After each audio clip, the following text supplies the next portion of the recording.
otra prensa que es luz y claridad en la noche oscura. Hay quien tiene remedio y hay medios sin cura. Hay una prensa que nutre la perfecta dictadura y le declaró una guerra abierta a la cultura. Hay otra prensa dispuesta a enfrentarse a esta locura, sincero, sin pero, sin miedo y sin censura. Amigos, amigas, ya estamos listos para hablar como los chayoteros no se atreven, no le vienen porque no van a morder la mano que les da de tragar. Yo soy Vicente Serrano y como siempre le pido que no permita que le den más de lo mismo. Le duela a quien le duela, le pese a quien le pese. Continuamos con los diálogos nocturnos y sin censura con invitados especiales, protagonistas de la política mexicana, del mundo cultural, en fin, personajes sin censura. Y para presentar a quien nos acompaña, hay que decir que ha sido un personaje blanco de la polémica, de los ataques, y también hoy protagonista, decía, de esta vida política mexicana, a veces ruidosa, a veces convulsionada, pero nunca tranquila, si me permite decirlo. Es secretario general del Sindicato de Mineros, presidente también de la Confederación Internacional de Trabajadores, es senador de la República y le agradezco mucho que nos confíe estos minutos para hablar sin censura al senador Napoleón Gómez Urrutia. Napoleón, muy buenas noches, gracias por acompañarnos. Al contrario, Vicente, muchas gracias por invitarme a tu programa, a estos diálogos, y estoy a tus órdenes, con mucho gusto. Pues, senador, vaya día que elegimos para conversar, un día bastante movido. La Suprema Corte de Justicia de la Nación, si me permite expresar mi opinión, parece querer convertirse con sus decisiones en una zancadilla para el proceso de transformación de México. Ha decidido la Suprema Corte de Justicia de la Nación invalidar la transferencia de la Guardia Nacional a la Secretaría de la Defensa Nacional. ¿Qué piensa de esta decisión de los ministros y ministras, senador? Bueno, yo lo voy a decir francamente, como yo acostumbro a hablarlo. A mí me parece muy lamentable que esta decisión se haya tomado así. Cuando discutimos y aprobamos la reforma a la ley para crear la Guardia Nacional primero en 2019 y comenzamos a ver la actuación de la Guardia Nacional hacia la Secretaría de la Defensa Nacional, veíamos los resultados y la estrategia que se pensaba seguir para dar mayor seguridad, protección, garantizar los derechos de todos los ciudadanos.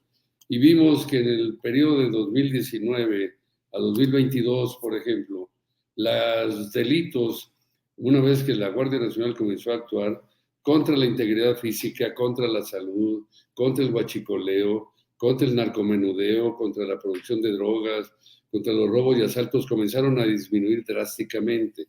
Entonces vimos que sí tenía un impacto importante que la Guardia Nacional formara, y lo sigo pensando, parte de la Secretaría de la Defensa Nacional. Luego, vimos la profesionalización que se requería, porque cuando estaba la Policía Federal Preventiva, la AFI, todas las agrupaciones que fueron controladas por un civil en aquella época, pues, y sabemos dónde está ese civil detenido en Estados Unidos, cuestionado, interrogado en juicios, pues la verdad, crearon grupos, mafias, y la inseguridad no solo no se redujo, se nos incrementó notablemente. Entonces, cuando criticaba la oposición a Morena, a esta iniciativa, de que se iba a militarizar más este régimen, pues era un error. No estaban entendiendo que lo que se buscaba era dar más seguridad y que los civiles no necesariamente garantizaban esto, sino la profesionalización de las Fuerzas Armadas. Entonces, pues es lamentable que hayan tomado esta decisión, pero además me parece que pues están actuando políticamente, frenando estas iniciativas de reforma tan importantes que el presidente de la República introdujo, Andrés Manuel López Obrador, y que ahora pues parecen decisiones políticas para obstaculizar el camino de tener una mayor democracia, una mayor libertad, y una mayor justicia en México. Y bueno, pues es preocupante que estas decisiones se tomen. Esto es un indicio que nos debe de alertar sobre lo que puede pasar a futuro. En el periodo que falta de esta administración y los que sigan. Así es que pues creo que habría que reconsiderar, reevaluar toda esta situación, porque no creo que sea una decisión tomada sobre bases justas, equitativas, pensando en el bien de la sociedad, de los ciudadanos, sino en posiciones políticas principalmente. Por lo que estás diciendo, senador, déjame recordar aquello que me dijo Juan Carlos Monedero, referencia de la izquierda española y comprometido también con la transformación en Latinoamérica, en la entrevista última que me concedió en el Zócalo. Me decía, cuidado Vicente, que el monstruo viene vestido con toga. ¿Tú ves a este poder judicial, como lo hemos advertido muchos, en el enemigo de la transformación, así como en algún momento muchos advertíamos que la verdadera oposición estaba en el INE con Lorenzo Córdoba y Ciro Murayama? ¿Tú ves que estén jugando este papel perverso algunos ministros o ministras de la Suprema Corte de Justicia de la Nación desde el Poder Judicial, tratando de bombardear, si me permites la expresión, senador, lo que busca pavimentar este gobierno encabezado por el presidente Andrés Manuel López Obrador? Yo creo definitivamente que hay intereses políticos y a lo mejor de otra naturaleza también entre algunos de los ministros de la Suprema Corte. ¿De qué naturaleza, senador, para quedar claros? Pues económicos o de grupo o de frenar un proyecto democrático. No es la primera vez, se han sucedido en otras ocasiones. A veces hemos encontrado siempre jueces de consigna, magistrados de consigna, y lo más lamentable es que a veces hasta ministros de consigna. Yo creo que toda la estrategia de la oposición para frenar los avances, la democratización, los cambios de este gobierno, se han concentrado mucho en el Poder Judicial. Vemos la experiencia de lo que ha sucedido en otros países, en Brasil, en Argentina. Bueno, pues realmente cambiaron el rumbo y el destino de un país, ¿no? Y el presidente hoy, el presidente Lula, pues en el anterior periodo, obviamente, el que terminó con todos estos cambios tan importantes que había hecho para disminuir la desigualdad, la pobreza, pues fue el Poder Judicial, fue la Corte también, en Argentina, en otros países. Entonces es preocupante, pues que a futuro cualquier intento que se piense de democratización del país, pues pueda ser frenado por intereses que no necesariamente corresponden a los que México necesita. Y esto, sino más de grupos o de intereses, como decía, privados o de otra naturaleza, que creo que, pues no, tenemos que ver cómo esto no sea el motor de los cambios que va a haber en el país, porque entonces, bueno, pues vamos a recaer en manos otra vez. Todo se movió, el gato pardo famoso, para volver a caer en la misma circunstancia. Pues yo creo que no. El esfuerzo que ha hecho este gobierno, lo que hemos hecho todos en el Poder Legislativo para cambiar, democratizar a México, darle mayor seguridad y libertad, pues no se puede perder así por intereses de unos cuantos. Espero que lo que estás diciendo, lo que estamos abordando aquí en Sin Censura, en este diálogo nocturno, senador, sirva nuevamente de advertencia, porque si bien es cierto, no creo que haya forma de que la oposición gane en el 2024, ahí está esta voz recurrente de una de tus colegas del PAN, Lili Téllez, que no sé quién le endulzó el oído y que dice que de ser presidenta va a meter a la cárcel al presidente Andrés Manuel López Obrador. Ojo, parece una locura, pero con un poder judicial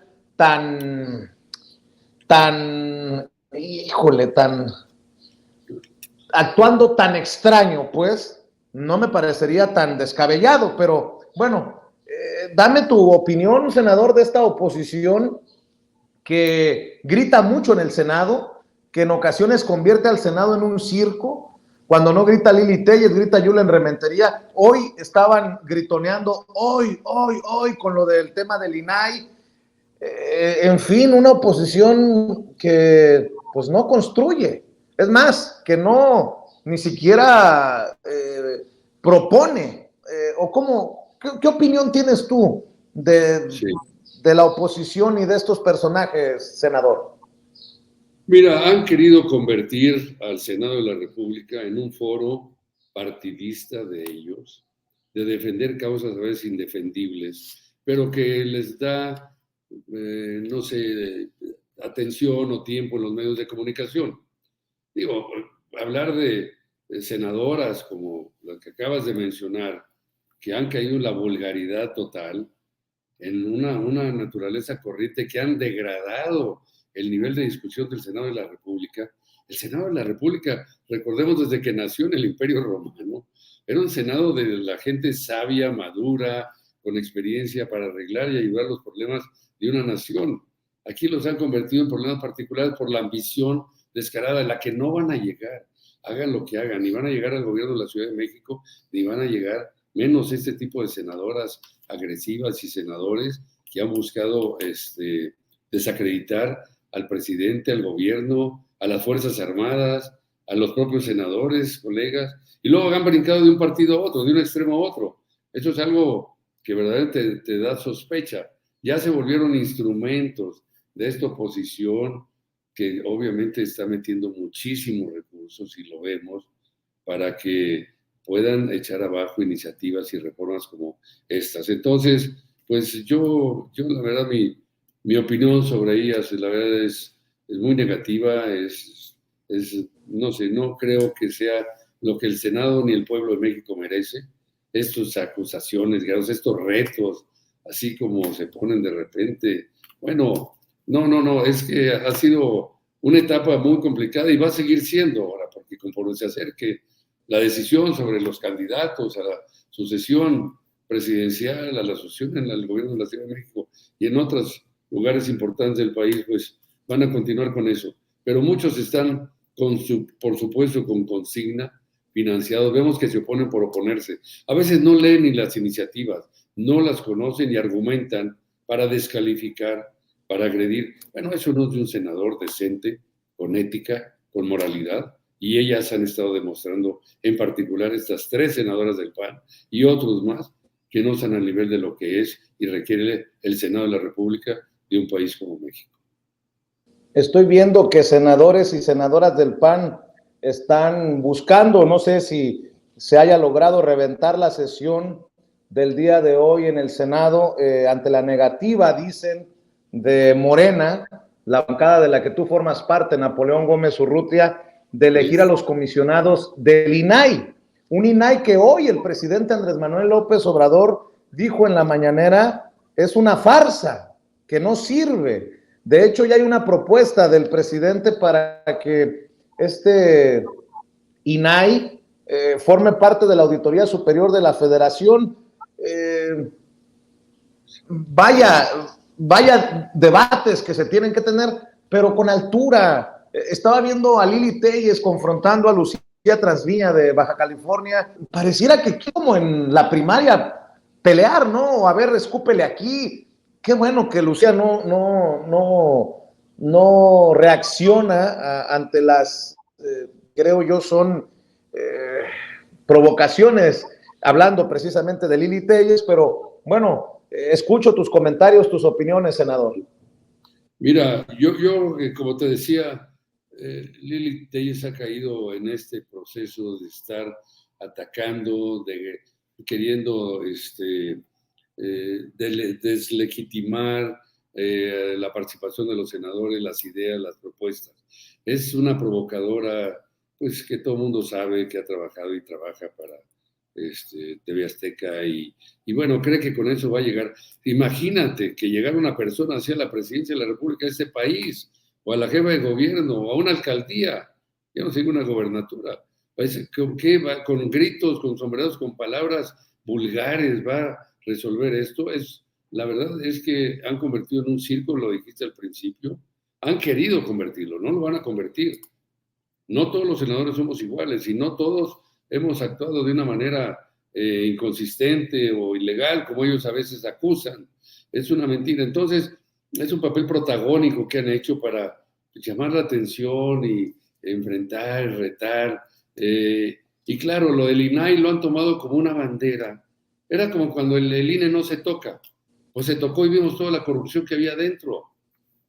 Y el INAI no se toca. Y muchas cosas. Ahora hablan a veces hasta de la reforma a la ley minera, no se toca. Bueno, pues ¿cómo no se va a tocar? Si aquí se han obtenido grandes privilegios y un saqueo de los recursos naturales y de la explotación de la mano de obra del país, bueno, pues claro que se tienen que tocar para corregir el rumbo, para mejorar eliminar la corrupción o reducirla al mínimo posible. Igual la desigualdad social, bueno, se confunden totalmente. El protagonismo y el oportunismo los lleva a actitudes de estas dramáticas, fuertes, que no les van a rendir nada positivo, ni a ellos ni a sus partidos. Están equivocados, están desesperados, porque saben efectivamente que no van a poder ganar, hagan lo que hagan, a Morena en la próxima sucesión y elección presidencial. Ya hablaremos de la ley minera, si te parece, senador, pero déjame preguntarte, porque estos diálogos son también de un poco de historia, son a lo mejor, si ustedes dejan que se abra la puerta, también desde un punto de vista personal. Son estos personajes, y ya que mencionabas quién podría estar detrás de Lili Téllez, o quién está detrás de Lili Téllez, son estos personajes, los de esta clase política, incluso los de los medios de comunicación que hacen el juego, el caldo gordo, sobre todo los medios de comunicación tradicionales, debo hacer la aclaración a estos personajes, los que defienden los intereses que buscaron destruirte, Napoleón, porque creo que no muchas personas estarían ajenas a aquella campaña de desprestigio, de ataque directo contra Napoleón Gómez Urrutia, que te llevó incluso a salir del país, senador. ¿Son estos personajes los peones de los enemigos de Napoleón Gómez Urrutia o son qué? ¿Voy bien o me regreso, senador? Estás muy bien. Son los peones unos y los otros son los dueños y los verdaderamente interesados en evitar que México evolucione, México cambie, México un país más justo, más democrático, con mayor dignidad para todas las personas. Y son los mismos intereses. Nunca, cuando tienen ya todos los privilegios acumulados, imagínate, la ley minera no se ha modificado en 35 años. Y los privilegios que se han venido acumulando han sido enormes. Entonces, claro, cuando llega un dirigente sindical que defiende los derechos de los trabajadores, comprometido como he sido yo, y lo saben los trabajadores, yo tengo el apoyo absoluto y mayoritario de la gran mayoría de los trabajadores. Hemos logrado los mayores incrementos salariales en el país en los últimos 15 años, 2 y 3 veces por encima del promedio nacional, todos los años. Hemos logrado cosas importantes en las cuales les molesta y les incomoda a muchas empresas relacionadas con este sector. Recordemos que los 3, 4 o 5 hombres más ricos de este país son empresarios mineros. Todos tienen interés en la minería y han acumulado privilegios, no solo en concesiones, en la explotación de los recursos, en todo. Entonces, oye, bueno, senador. Lo que les incomodaba yo, era un personaje incómodo, y ya hicieron toda una campaña de ataques, de desprestigio, buscando acabar, y gastaron miles de millones de dólares. Y no lo lograron, porque al final la realidad, la lucha, la verdad, la justicia siempre salen adelante. Oye, senador, también Ricardo Salinas Pliego, tengo entendido, me corrige si estoy equivocado, también tiene intereses mineros, nada más para que quede claro, o estoy equivocado. No, no estás equivocado, es correcto, claro que sí tiene intereses mineros y querían andar explotando minas subterráneas en el mar del Golfo de Cortés y otras más, por supuesto que sí. Pero miren, es que aquí hay un problema y ahorita estamos en medio de este debate de la reforma a la ley minera, porque pues obviamente se está buscando controlar, regular, modernizar y hacer más eficiente este sector, y no en base a la explotación de unos cuantos. Aquí tenemos primero los grandes grupos mineros del país y las grandes compañías extranjeras, y abajo un número muy grande, mucho más grande, de empresas medianas y pequeñas que no son tomadas en cuenta o muy poco. Tienes a trabajadores, tienes a comunidades indígenas y comunidades de toda la República Mexicana donde se establecen las empresas mineras y no los toman en cuenta. Tienes daños al medio ambiente, tienes una serie de cuestiones que han venido propiciando y por supuesto que no quieren cambiar nada y argumentan y dicen y todo y manipulan diciendo que se va a afectar la inversión, que se va a frenar el sector, que no va, los americanos van a afectar y los canadienses con el Tratado de Libre Comercio, cosas que no tienen verdaderamente ningún sustento. Entonces, bueno, pues los escuchamos a todos y lo que digan, pero la verdad es que este país tiene que cambiar y dejar de tener estos privilegios exagerados que se han venido acumulando y que no hay otra forma de explicarlos más que por esa bondad que ha tenido el régimen y las leyes mexicanas, que han venido flexibilizando a su favor y que por supuesto les ha dado todo el control del territorio, la mayor parte del territorio mexicano, que a través de concesiones mineras, que les ha dejado que ellos exploten los recursos naturales a su antojo, hagan lo que se les pega y por supuesto la mano de obra y a los trabajadores sindicalizados y no sindicalizados. Entonces, creo que un reordenamiento legal como el que se plantea la nueva ley minera, les cuesta mucho trabajo aceptarlo y asimilarlo. Pues nadie quiere salir de la comodidad en la que están instalados cuando tienen todos estos privilegios. Esos son los que atacan a personas como yo, personas decentes que luchamos por un cambio, por una modernización, por una mayor responsabilidad social de las empresas y porque verdaderamente se respeten los derechos de los trabajadores, los derechos de las comunidades, las leyes mexicanas, por supuesto, el medio ambiente. El presidente Andrés Manuel López Obrador, senador Gómez Urrutia, se ha enfocado, y creo que con justa razón, y qué bueno que lo ha hecho, en la soberanía de nuestro México lindo y querido. ¿Ha habido presiones de las mineras extranjeras, sobre todo canadienses, a la hora de analizar, debatir, de mover la ley minera? ¿O de dónde vienen las presiones principales de esos que quieren mantener esos privilegios de los que habla, senador? Mira, de dos lugares principalmente. La Cámara Minera de México es la agrupación que a todas estas grandes empresas tiene ahí integrada en México. Y por supuesto el extranjero también, algunas grandes empresas extranjeras, muchas de ellas canadienses, pero hay otros países que también se interesan en querer efectivamente mantener la misma situación. ¿Y cuál es la situación? Concesiones mineras a 100 años, a 50 más otros 50 años, como está en la ley actual. Cuando los yacimientos mineros, los depósitos mineros, a lo mejor duran 10, 15 o 20 años. ¿Y sabes qué pasa después? Se agota el yacimiento, dejan de producir, si es que hicieron la producción, la exploración correcta y explotaron la mina, y se van, pero se quedan con la tierra. No la regresan al Estado mexicano. Y una concesión es un permiso que otorga el gobierno mexicano para promover el desarrollo de la minería en base a que las empresas puedan operar. Entonces, ¿qué sucede? Que cuando ya termina el proyecto, se quedan con la tierra y comienzan a hacer un mercado negro paralelo de bienes raíces, de tierras, que muchas de ellas terminan en desarrollos privados, turísticos, en casinos, en ranchos ganaderos, en lo que sea, en negocios particulares. Bueno, pues eso no es fomentar la minería, eso no es fomentar una explotación racional, justa y ética de un sector tan importante que es la base del desarrollo industrial de un país. Los países no se mueven, en la industria de un país no se mueve sin los metales, no hay todavía sustitutos de los metales, y no se mueve sin la mano de obra, porque todavía ni la automatización ni la robotización, ni pasarán muchísimos años para que las máquinas se puedan mover solas, sin la participación de la mano de obra. Entonces, no les gusta tener compromisos ni responsabilidades con los trabajadores, no les gusta cuidar el medio ambiente, no les gusta proteger los recursos naturales y hacer una explotación racional. Esos grandes intereses son los que, por supuesto, han querido presionar para mantener las condiciones como están en la nueva ley. Entonces, poco a poco, pues hay que estar en las discusiones, revisiones y con la argumentación sólida que hemos presentado los funcionarios de gobierno que están abocados a esta reforma a la ley, y pues nosotros, porque el Sindicato Nacional de Trabajadores Mineros, Metalúrgicos y Siderúrgicos, que yo presido, bueno, pues es un sindicato que es directamente afectado por cualquier decisión equivocada, por cualquier tragedia. Nosotros queremos evitar que siga habiendo tragedias, desastres en las minas, que haya trabajadores que fallecen por la irresponsabilidad criminal muchas veces de las empresas, porque no invierten en prevenir los riesgos y crean esa inseguridad. Bueno, siendo una actividad de alto riesgo la minería, pues obviamente lo primero que tenemos que pensar es que la seguridad es primero.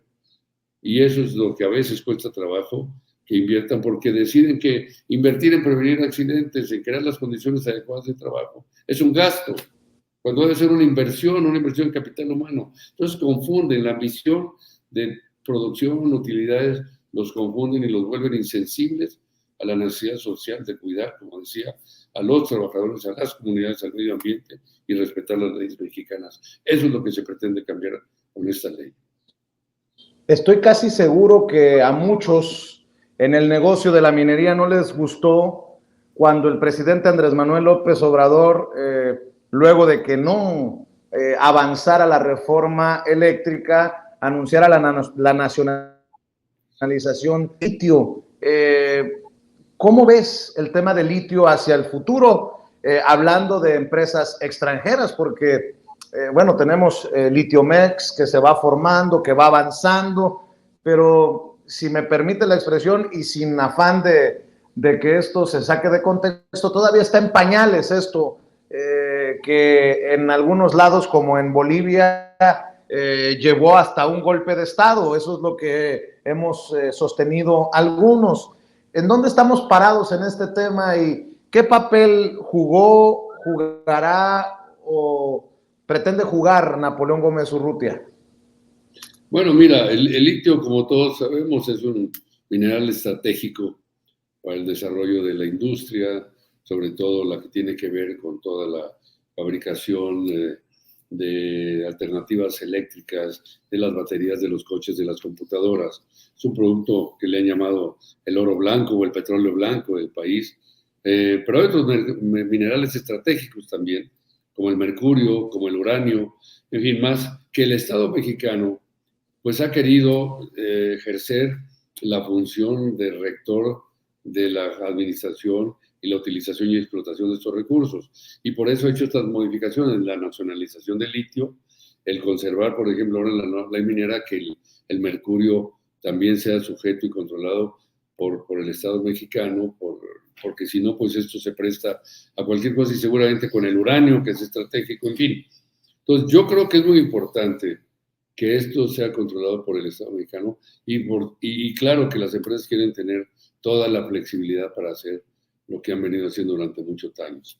Hay algunos periodistas y columnistas distinguidos de México, de periódicos democráticos y progresistas, que les llaman los varones de la minería y que se sienten intocables y que no quieren ningún cambio que pueda perjudicar sus intereses. Bueno, pues contra eso se está luchando, porque tenemos que racionalizar y pasar en otra etapa en este México. Mira, senador, sí. ¿Hay intocables en México de estos gigantes? Te lo pregunto por esto.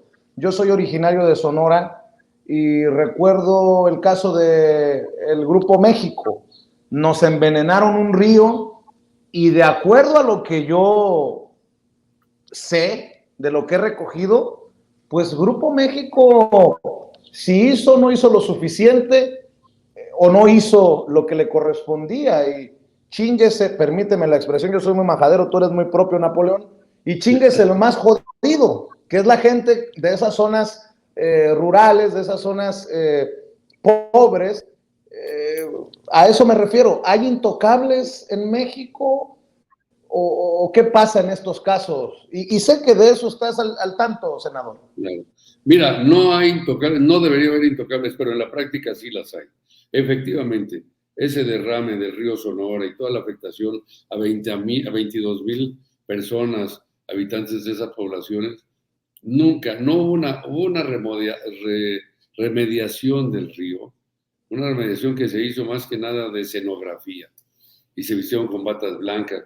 Tú no puedes limpiar un río, los metales se asientan al fondo y ahí están. Tendrías que cambiar el curso del río o algo así. Y no, por supuesto, eso en una situación de este imposible. Entonces, y no pasó nada. El problema es que además vino el derrame y no pararon ni siquiera para investigar un día, un minuto, una semana, nada. A esta empresa las actividades siguió como si nada, trabajando y operando, sin saber las consecuencias, y así ha sido en todos los casos. Entonces, y tampoco hubo responsables y ha seguido en la impunidad.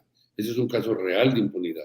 El otro derrame que hubo en Guaymas, precisamente en tu estado, en donde esta empresa se ha dedicado pues prácticamente a cubrir, a hacer ese tipo de medidas de maquillaje para engañar de que todos lo están corrigiendo, que todo ya está bien. Tampoco es así. Ni en Taxco Guerrero, ni en Somaret, Zacatecas, ni en ningún lugar. Esta empresa es altamente contaminante. Hay opinión en el mundo, consideran a Grupo México una de las 10 empresas menos éticas del mundo. Menos éticas del mundo, no solo del sector minero, de todas las empresas. Y hay afirmaciones que hacen incluso en organismos internacionales, en Mining Watch, en varias de Londres y de diferentes lugares que la consideran, que donde quiera que va esta empresa, como en Perú, constado en Perú, lo único que llevan es destrucción y muerte. Y así les molesta, esa es la realidad. No invierten en prevenir, no cuidan el aspecto ambiente. Y esa ley los va a obligar, esta nueva ley que se está buscando que se apruebe en el Poder Legislativo, en el Congreso de la Unión, esta viene a afectar porque los obliga a cuidar, a remediar, a invertir, incluso cuando termine la operación de una mina que la cierren, porque ya se agotaron los yacimientos o por cualquier razón, tienen que buscar un compromiso de remediarlo y no dejarlas abandonadas. Yo hoy le mencionaba, hoy tuvimos una reunión con la secretaria de Economía, y de la Comisión de Minería del Senado de la República, y le dije, agarren casos, por ejemplo, Fundidora Monterrey. Yo soy de Monterrey, tú lo sabes, llevaba 100 años, bueno, poco menos de 100 años, cerraron la empresa, la declararon en quiebra, en la época de Carlos Salinas de Gortari. Dejaron sin trabajo más de 15,000 trabajadores de la noche a la mañana. Y esta empresa cerró, quebró, liquidaron a los trabajadores, fue un proceso muy largo, pero al final, bueno, el Estado mexicano intervino, el gobierno estatal y federal, y lograron por lo menos remediar toda la zona porque estaba dentro de Monterrey. Entonces crearon el parque de la Fundidora Monterrey, todas las instalaciones se conservan, crearon museos adentro, restaurantes, ahí va la gente a correr, a caminar, a andar en bicicleta. Bueno, este es un ejemplo claro. Pero tú sabes, por ejemplo, en San Luis Potosí lo que está haciendo Grupo México. Cerró las minas de cobre, la planta de cobre que tenía ahí, y está por cerrar, o no, si ya la cerró la de electrolítica de zinc. Tienen terrenos enormes donde estuvieron acumulando por años, por décadas, todos los desperdicios y yacimientos, y crearon presas de jales. Bueno, pues ahora lo que están queriendo hacer es hacer un plan de desarrollo urbano sobre esas tierras. Imagínate si hay contaminación, las personas, los centros comerciales, lo que creen ahí, cómo van a vivir pensando en la inseguridad que hay abajo de la tierra donde construyeron esos edificios. No es una remediación seria, es de maquillaje para poder vender esos terrenos, hacer esos desarrollos y beneficiarse más. O sea, tiene que haber un control y una regulación. No pueden ser tan inmorales, tan indecentes con los trabajadores, con las personas, con nadie. Y como estos casos hay otros, pero yo creo que es por eso que se tiene que regular, establecer una nueva legislación, les guste o no, porque el país lo requiere, porque el país lo exige, porque así existe en muchos otros países, no solo más avanzados, como Canadá o en Europa o en Estados Unidos, no, países incluso de menor desarrollo económico relativo, como Chile, como Perú, como Bolivia. Tú sabes que, por ejemplo, tienen tasas de impuestos a la producción minera en esos países de 25 y 30%. En México tenemos 7.5% de impuestos a la producción minera, y cuando se introdujo este impuesto hace algunos años, se quejaron, chantajearon, dijeron que se iban a llevar sus inversiones fuera del país. No se llevaron nada porque no se pueden llevar los cerros y las tierras que son propiedad de la nación. Físicamente no es posible. No es costeable tampoco. Y tampoco les iba a dar ningún otro gobierno de ningún país las facilidades que les daba el gobierno mexicano anteriormente, de pagar pocos impuestos.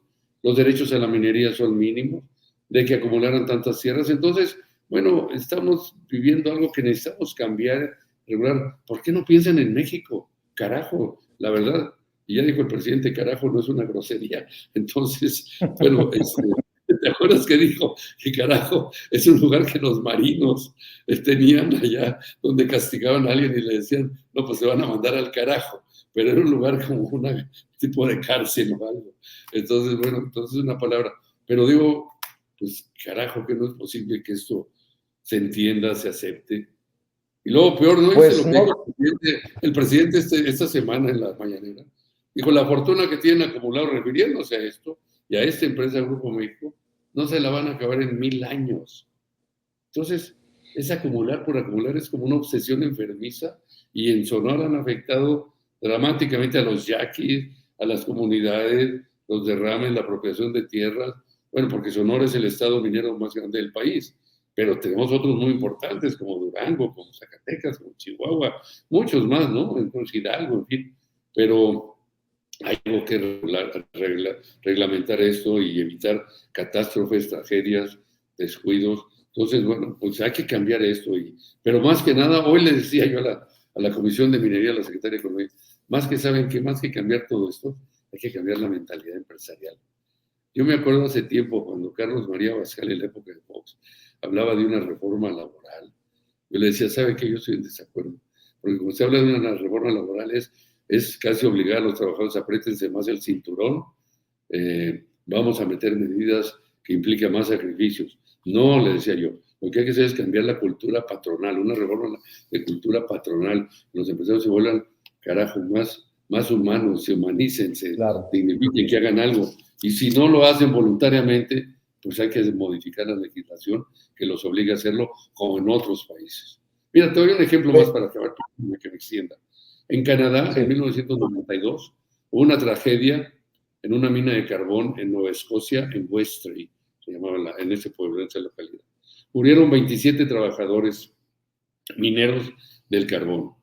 Y a partir de ahí vino toda una reacción y un movimiento, porque estaba operando en condiciones inseguras la mina, pero siguieron operando. La ambición de producción de utilidad. Bueno, finalmente no pudieron rescatar a todos los cuerpos de los trabajadores que fallecieron, pero vino una legislación que modificó y entonces metieron en la ley la penalización de la negligencia y la irresponsabilidad criminal. Y en Canadá hay un lema ahora que dice, si tú matas a un trabajador, tú vas a la cárcel. ¿Y sabes qué ha sucedido desde entonces, cuando se aprobó esta ley? Ha disminuido completamente la inseguridad. No digo siempre riesgos, obviamente, pero al mínimo, porque obviamente ahora sí se preocupan de que si cometen una irresponsabilidad, estas pueden ir a la cárcel. Parece que aprendieron de esa manera, pero sacrificando gente. Bueno, pues carajo, que lo aprendan de otra manera. México puede hacer que cambien y lo podemos hacer todos si realmente creamos esta conciencia y este sentido de responsabilidad ética de las empresas hacia el sector, hacia el país, hacia los mexicanos. En ese sentido, senador, tengo entendido que hubo un conversatorio que encabezaste precisamente en el Senado de la República hace unos días y en el que participó Jeremy Corbyn, un referente de la lucha progresista en el Reino Unido, miembro del Parlamento del Reino Unido, amigo del presidente Andrés Manuel López Obrador, y leía, avanza Movimiento Obrero Democrático. ¿Cómo vamos en ese proceso por el respeto de los derechos, la seguridad, la salud de los obreros? También, obviamente, incluido en mi planteamiento, la situación de los mineros. ¿Cómo se avanza en eso? Mira, te digo primero, de la visita fue muy productiva. Vino Jeremy Corbyn, que fue líder del Partido Laborista en Inglaterra, candidato a primer ministro, y luego es miembro del Parlamento actualmente. Y vino con el presidente de la Federación Internacional del Transporte, que es de Inglaterra también, Stephen Cotton, y él representa 20 millones de trabajadores. Lo que estábamos viendo y analizamos, nos reunimos, yo convoqué a varios dirigentes sindicales nacionales, tuvimos una reunión, decir, a ver, ¿qué está pasando en el mundo actual? Ha venido durante los últimos años y décadas una campaña de la derecha en contra de los sindicatos, en contra de las organizaciones sindicales. Han hecho todo para desprestigiarlos, a los líderes, a los sindicatos.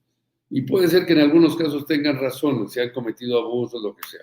Como ellos también han cometido el otro lado, pero como dice el presidente, no todos somos iguales y los que hemos querido cambiar las cosas es importante. Entonces, ¿qué está pasando en el mundo ahorita? Bueno, el sindicalismo comienza a resurgir de nuevo. Comienza a resurgir en Europa, lo estamos viendo con todos estos conflictos y huelgas en Francia, en Inglaterra, de los ferrocarriles, de las enfermeras, lo estamos viendo en España, lo estamos viendo en Portugal, en Alemania, en Europa. Lo estamos viendo en Canadá y en Estados Unidos también. Lo estamos comenzando a ver en Latinoamérica. Entonces, yo creo que viene una etapa de resurgimiento del movimiento de la clase trabajadora, del movimiento sindical. Y creo importante avanzar en esto porque necesitamos regresar a una etapa de revaloración del trabajo humano. Y eso se ha perdido. Si te fijas ahora, incluso en los discursos, yo le decía el otro día a una de las, no me gusta decirlo, pero de las corcholatas, le decía, ¿saben qué? En los discursos de nadie de ustedes he visto que incorporen el tema de una política laboral, un plan de trabajo para el sector laboral, para la clase trabajadora de este país a futuro. Es más, ni siquiera mencionan a la clase trabajadora ni a los trabajadores.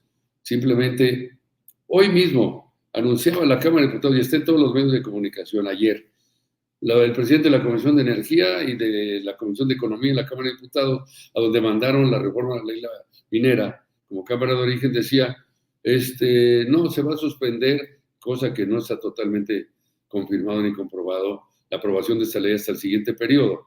Pero tú veías, Morena mismo declaraba, muy bien, y vamos a llamar a sesiones de Parlamento abierto para invitar a empresarios, a expertos y a funcionarios públicos. ¿Y los trabajadores? ¿Y los sindicatos? ¿Y los líderes sindicales? Que son los trabajadores directamente involucrados en las consecuencias de un descuido en la actividad de la explotación minera. No, entonces yo se los dije, ¿cómo es posible? Tienen que cambiar esto. Parece que se había olvidado la palabra trabajo. Entonces hay que revalorar la contribución que tienen los trabajadores al proceso productivo. Y al final son los que generan la riqueza. Bueno, pues ya es tiempo de que los tomen en cuenta de nuevo. Y estos pasos, estas leyes, estas iniciativas del gobierno federal, del Ejecutivo, son muy importantes para lograrlo, Vicente. Yo creo que tenemos que entrar en otra etapa en México y que el próximo gobierno va a tener la responsabilidad, no solo de continuar estos programas que se han introducido muy importantes para el futuro de México, sino va a tener que introducir programas de modernización, de actualización, de crecimiento, de desarrollo, de justicia social para México. Necesitamos pasar a otra etapa. Yo le he llamado, y lo digo en mis libros que he escrito, y en algunos de mis discursos, necesitamos entrar en una etapa de prosperidad compartida, no nomás para unos cuantos, sino de prosperidad compartida. Uno de tus libros, El triunfo de la dignidad, senador, yo sé que andas ocupado, pero te pido que nos regales otros minutitos, porque me gustaría escuchar tu panorama, tu visión de este México. El triunfo de la dignidad, creo que es una palabra a la que se le ha dado un diferente sentido con la presidencia de Andrés Manuel López Obrador. No sé qué pienses de esto que estoy mencionando. ¿Qué piensas del presidente y qué piensas de lo que está dejando, sobre todo con las grandes obras de la 4T, Dos Bocas, el Tren Maya, el AIFA, etcétera, etcétera, etcétera, que tanto le han buscado ridiculizar, criticar y hasta parar los de la oposición con la ayuda precisamente de jueces de este poder judicial que anda muy perdido? ¿Cómo ves el proceso de la 4T a poco más de un año para que se retire el presidente Andrés Manuel López Obrador y a punto de que inicie el verdadero merequetengue fuerte rumbo a la sucesión presidencial el próximo año? Mira, yo creo que la llegada a la presidencia de la República del presidente Andrés Manuel López Obrador ha representado un cambio histórico importante en el país. En los últimos 80 años no habíamos tenido un gobierno encabezado por un presidente como Andrés Manuel López Obrador, que realmente se dedicara y se preocupara por el pueblo, que buscara el beneficio de los más desprotegidos, que buscara eliminar la corrupción, disminuir la desigualdad y darle más oportunidades a todos. Yo creo que se han hecho cosas importantísimas, trascendentes, que por supuesto muchos otros lo han criticado, lo han querido desprestigiar. A la larga yo creo que vamos a extrañar mucho a López Obrador y los grandes proyectos. Así lo veo y estoy seguro. Y no estoy en una posición oficialista. Yo no tengo ningún interés de quedar bien con nadie ni nada, pero lo veo en la realidad. Han sido proyectos importantísimos que han reducido la fuga de recursos, la evasión, la corrupción, y muy importantes. Entonces yo creo que, yo le vivo diciendo a los trabajadores, esta ha sido una oportunidad histórica para cambiar el sindicalismo en México, para reivindicar la lucha sindical, la clase trabajadora, porque tenemos que equilibrar esto. Te decía hace un momento, ya casi no se menciona ni a la clase trabajadora, ni a los trabajadores, que son los que con sus manos, con su experiencia, producen la riqueza del país. Las máquinas no se mueven solas. Los empresarios podrán correr el riesgo de invertir y todo, pero quien finalmente hace el proceso productivo de generación de producción y riqueza son los trabajadores. Él ha abierto las puertas para mejorar los salarios. Creo que todavía hay mucho por hacer, los salarios mínimos, pero también faltan salarios contractuales, y también las puertas de democracia sindical y de la democracia en el país. Yo creo que ha sido un cambio muy importante y a veces la oposición o los que están en contra son muy agresivos, muy despectivos. No se lo merece el presidente. Mira, hace poco fui a Monterrey, a mi tierra, y fuimos a cenar con mi esposa y 4 parejas más. Son empresarios. Yo también tengo amigos empresarios y académicos y dirigentes y de todo. O sea, no tampoco estoy encasillado en un solo sector. Y entonces estaba ahí uno de ellos diciendo, bueno, es que en el sector energético no ha podido la CFE y quejándose. Le dije, a ver, les voy a hacer una pregunta a todos aquí. ¿Les están yendo bien en sus negocios, sí o no? ¿Están ganando más? Este año, esto fue ahora, hace un mes o algo así. Digo, no, pues sí. A los bancos les está yendo bien y a los banqueros, 255,000 millones de pesos de utilidades netas del año pasado a los bancos, no, pues sí. Entonces les está yendo bien a todos, ¿y por qué se quejan? No, pues casi como, algo así uno dijo a ellos, hasta como riéndose, pues por sistema. Le dije, perdóname, ahora sí voy a hacer, yo así como los mineros, pues no jodan, no se trata de eso, reconozcan lo que se está haciendo y el esfuerzo enorme. Si aparte se están beneficiando, pues no sean hipócritas. Yo se los dije porque son amigos, pero de todos modos, bueno, pues, pero no me replicaron en eso. Le dije, no, piensen en México, no nomás en sus empresas, en sus negocios, hagamos cosas bien. Y ese presidente se ha entregado. Yo creo que a la larga se va a ver como un presidente patriota que entregó buena parte de su vida, de su trabajo, de su tiempo a servir a México. Y esto es muy importante. Le llames 4T, le llames lo que quieras, no importa, pero lo importante es la realidad. Y claro que hay muchos problemas, ya es muchos años de corrupción, de abandono, de todo esto de saqueo, de corrupción. Bueno, corregir eso no es fácil, pero creo que ha habido cambios ya muy importantes y pues habrá que continuar con ellos. Seguramente Morena, si gana las elecciones, como yo así lo creo y lo espero, pues va a poder continuar quien sea el candidato o candidata a la presidencia de la República, comprometerse a resolver eso. ¿Ya tienes corcholata, senador?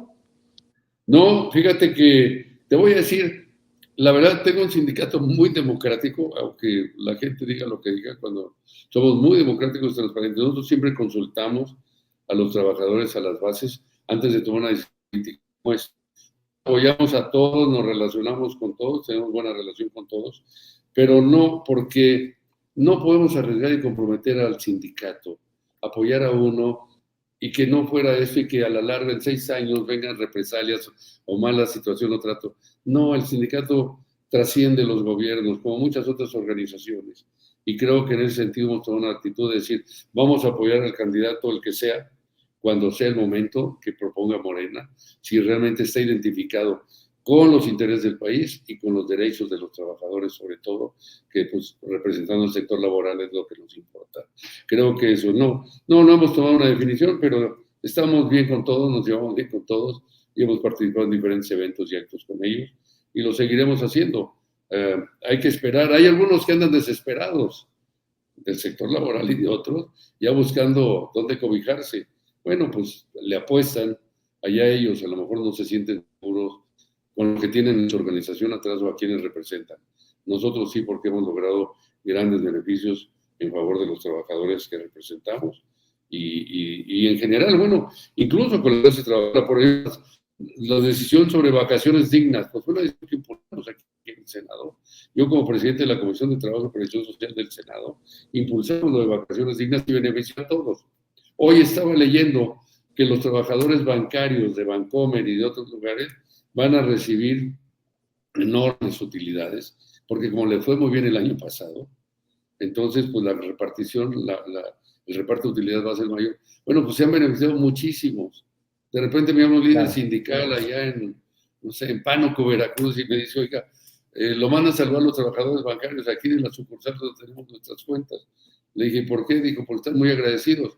Ahora sí Bancomer ya los tiene registrados con su nombre real, bajo Bancomer, con su sueldo real, con sus prestaciones reales, y ya tienen derecho a reparto de utilidades, digo, cosa que no tenían antes.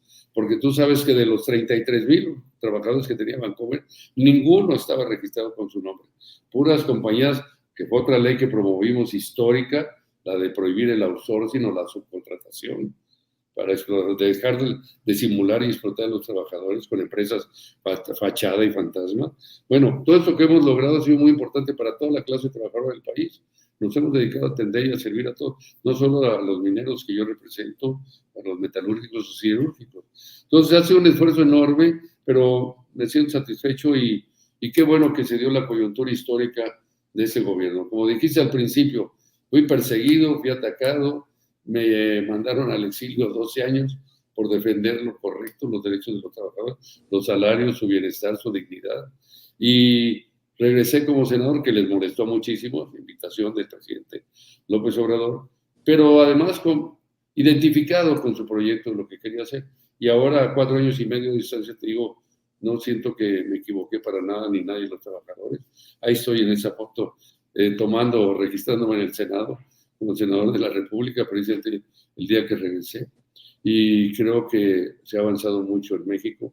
Hay muchos problemas todavía, habrá que seguir trabajando y pues ese es el compromiso de todos nosotros hasta el último día que nos toque estar al frente de esta responsabilidad.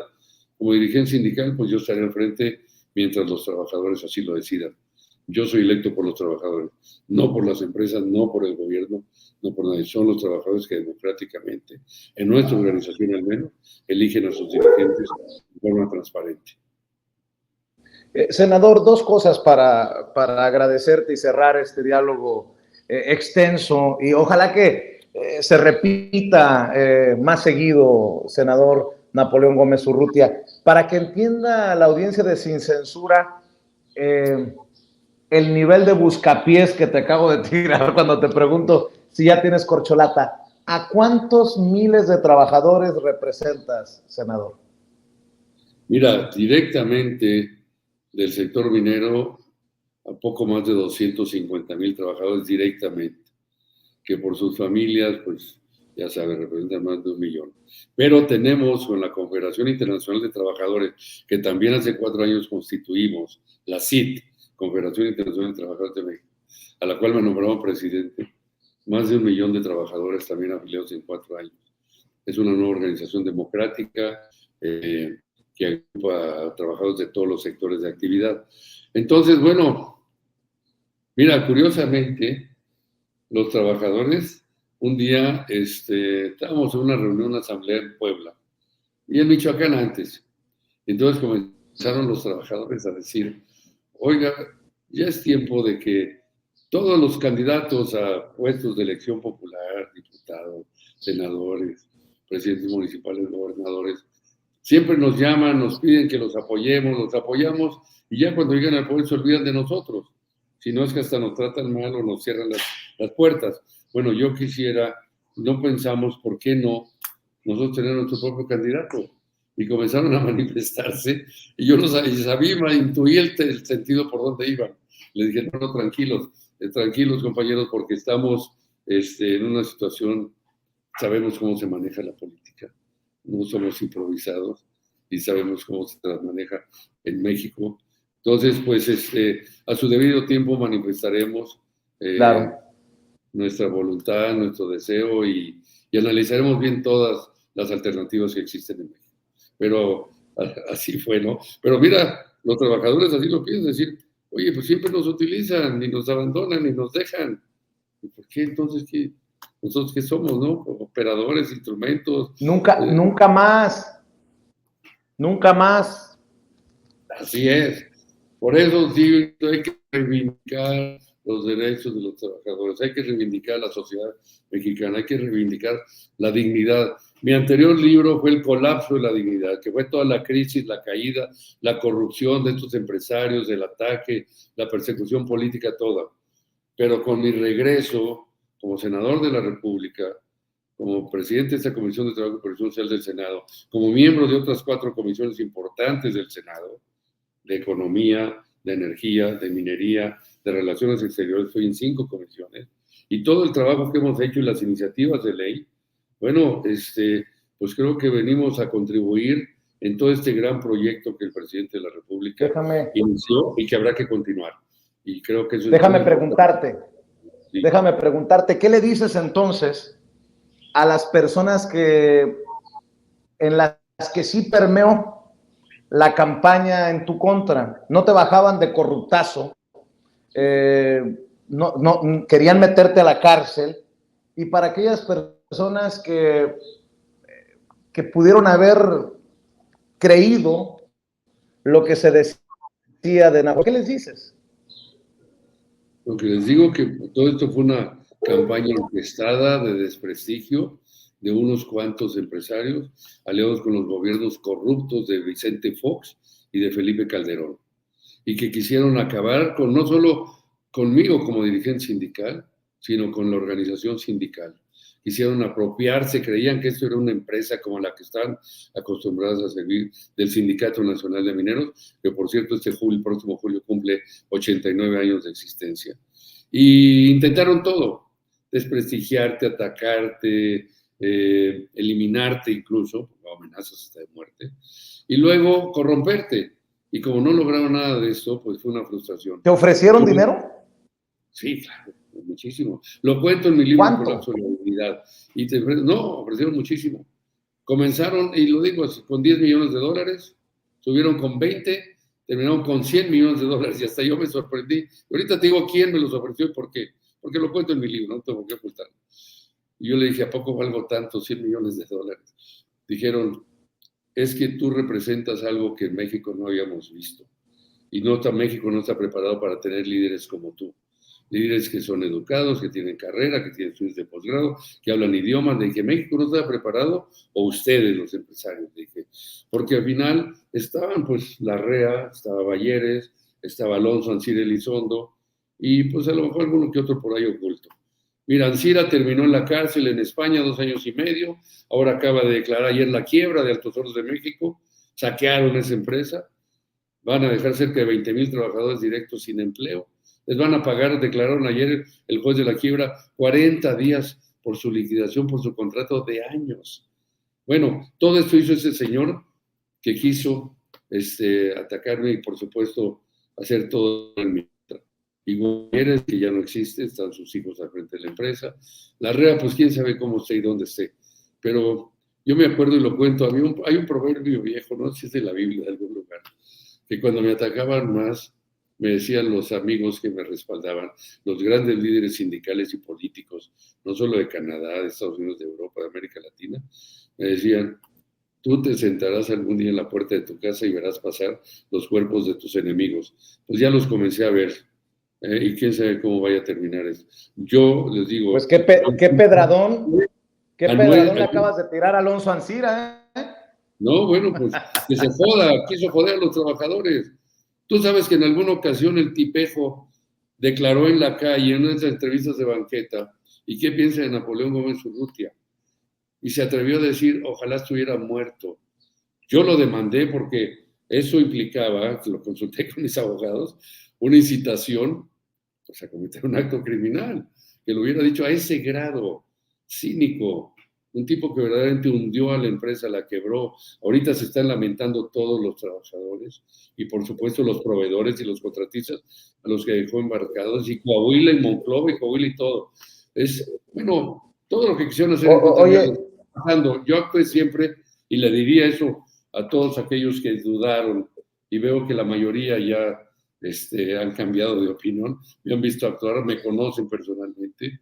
Yo le diría, yo siempre actué con honorabilidad, yo siempre actué con respeto, con entrega y compromiso hacia los trabajadores, hacia mi país, al que quiero muchísimo, por supuesto, y actué siempre al lado de las causas justas para mejorar la dignidad y el bienestar de los mexicanos. Y eso es lo que seguiré haciendo. Entonces, pues, me costó mucho, 12 años en el exilio, 12 años. Nada más para aclarar, ¿quién te ofreció los 100 millones? Alonso Ancira Elizondo. Lo mandaron ¿Él te los ofreció? Él personalmente. Lo mandaron a Vancouver. Oye. Y le dije, ¿y de dónde vas a sacar ese dinero? Dijo, bueno, es una cooperacha de las empresas y del gobierno también. Le dije, sí. Le dije, ¿por qué no se los dan mejor a los trabajadores? Le dije, mira, te voy a decir una cosa en resumen. Ni Napoleón Gómez Urrutia está en venta, ni el Sindicato Nacional de Mineros está en venta. Dénselos a los trabajadores, que bien lo merecen. No, es que mira, que así no regrese en 3 años hasta que acabe el gobierno de Calderón, cómprate un yate, estupideces superficiales, y la verdad nunca me han interesado en esas cosas. Entonces se equivocaron por ¿Y no todo. ¿Y no te da miedo, senador? ¿Ya se fue el miedo o sigues teniendo miedo a que te cumplan una de estas amenazas?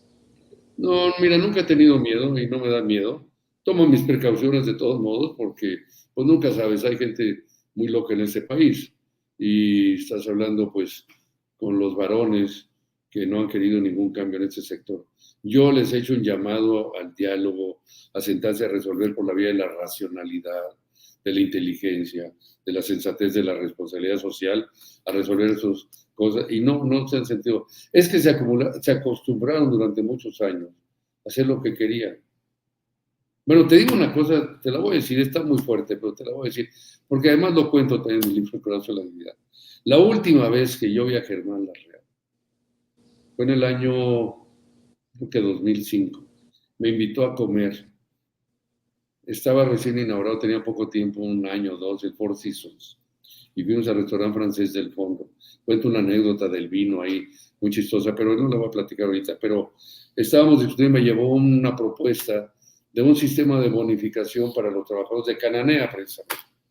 Que decía, si logran alcanzar 300,000 toneladas diarias de producción, que si las llegamos a las 260,000, 280,000, les voy a dar un bono de tal y tal y tal. Yo le decía, es que es imposible, no lo dan las máquinas, no lo da, trabajaran así 24 horas del día, 365 días del año. Es como cuando pones en un vehículo, en un carro, que corre hasta 280 kilómetros y aunque lo tengas no te los da 220, 230, lo que sea, y menos constante y todo el tiempo. Entonces le dije, es imposible. Le dije, no, que me podía dar un modelo para... No estoy de acuerdo y además los trabajadores nunca lo van a aceptar.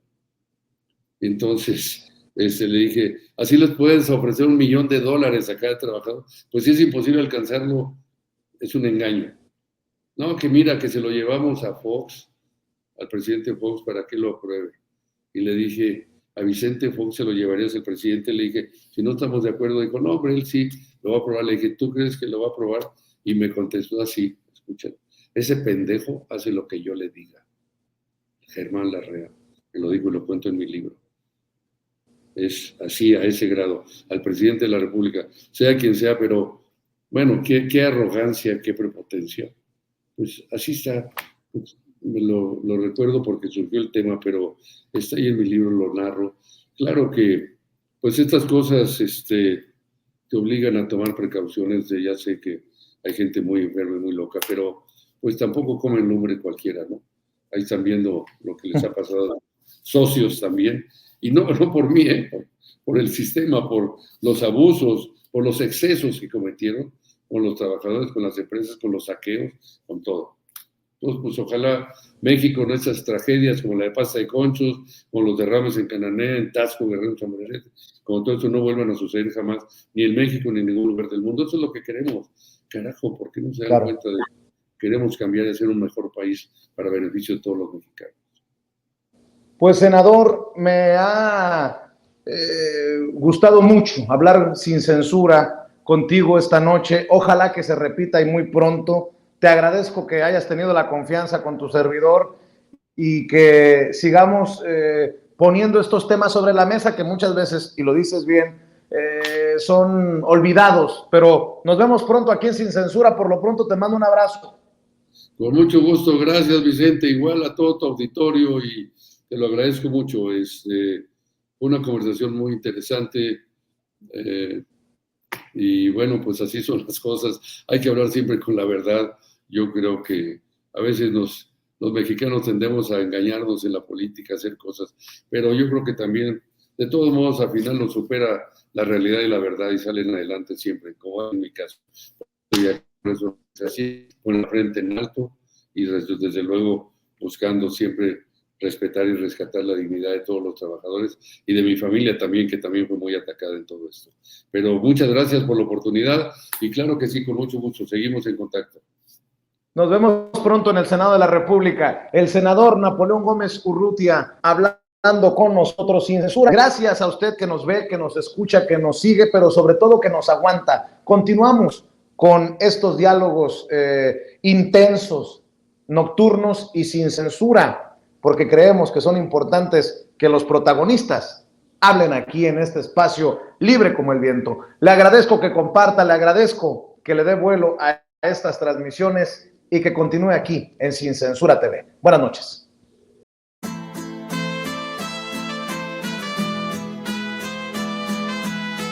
Otra prensa que es luz y claridad en la noche oscura. Hay quien tiene remedio y hay medios sin cura. Hay una prensa que nutre la perfecta dictadura y le declaró una guerra abierta a la cultura. Hay otra prensa dispuesta a enfrentarse a esta locura, sincero, sin pero, sin miedo y sin censura.